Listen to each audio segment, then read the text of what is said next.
Iran ইস্যুতে আলোচনার জন্য আমাদের সঙ্গে এই মুহূর্তে যোগ দিয়েছেন রেডিও তেহরানের সম্পাদক এবং মধ্যপ্রাচ্য বিষয়ক বিশ্লেষক সিরাজুল ইসলাম। সিরাজুল ইসলাম, স্বাগত আপনাকে। আপনার কাছে বেশ কয়েকটি বিষয় মূলত জানতে চাওয়ার আছে।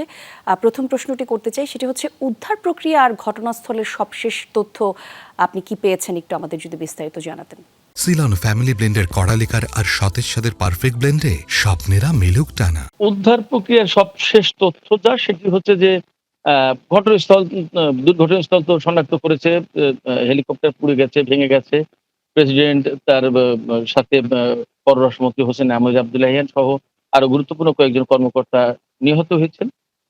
সেখান থেকে লাশ এখনো তেহরান এসে পৌঁছায়নি, এ পর্যন্তই জানি সর্বশেষ খবর।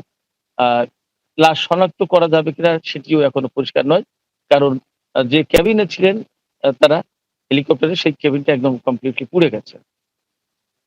আচ্ছা, আরও একটি বিষয় জানতে চাই। মূলত এখন তো এমনিতেই মধ্যপ্রাচ্যে একটা অস্থিরতা বিরাজ করছে। এই অবস্থায় গাজা ইসরায়েলি আগ্রাসন এখনো চলমান আছে।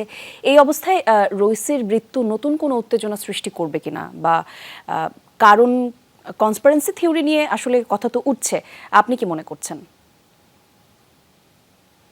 আপনার প্রশ্নটা ভালো, আমি পরিষ্কার শুনতে পারিনি। আরেকবার যদি একটু বলেন তো। জি, আমি মূলত জানতে চাচ্ছিলাম মধ্যপ্রাচ্যের এখন যে অস্থির অবস্থা, মূলত ইসরায়েল এবং গাজার যে আগ্রাসন এখন চলমান অবস্থায় আছে, এই অবস্থায় রইসির মৃত্যু নতুন কোনো উত্তেজনা সৃষ্টি করবে কিনা।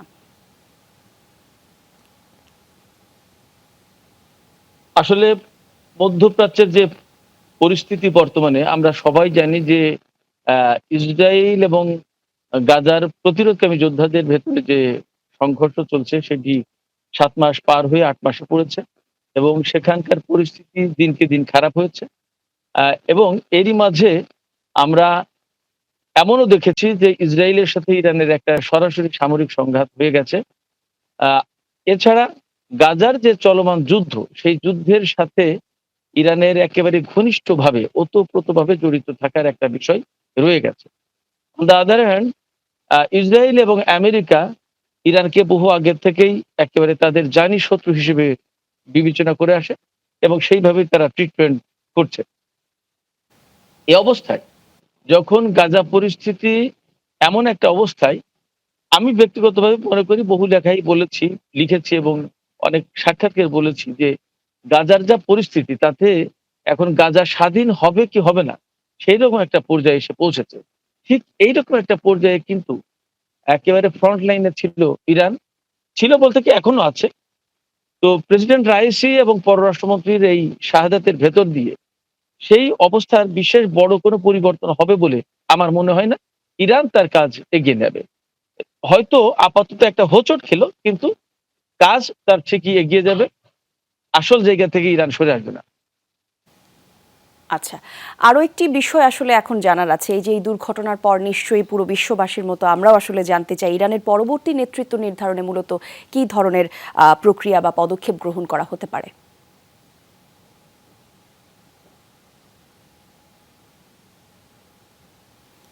শুনতে পাচ্ছেন নিশ্চয়ই সিরাজুল ইসলাম, আপনার কাছে জানতে চাচ্ছিলাম, এখন একটা বড় প্রশ্ন হয়ে দাঁড়িয়েছে ইরানের পরবর্তী যে নেতৃত্ব, সেই জায়গায় মূলত কী ধরনের পদক্ষেপ নেওয়া হতে পারে।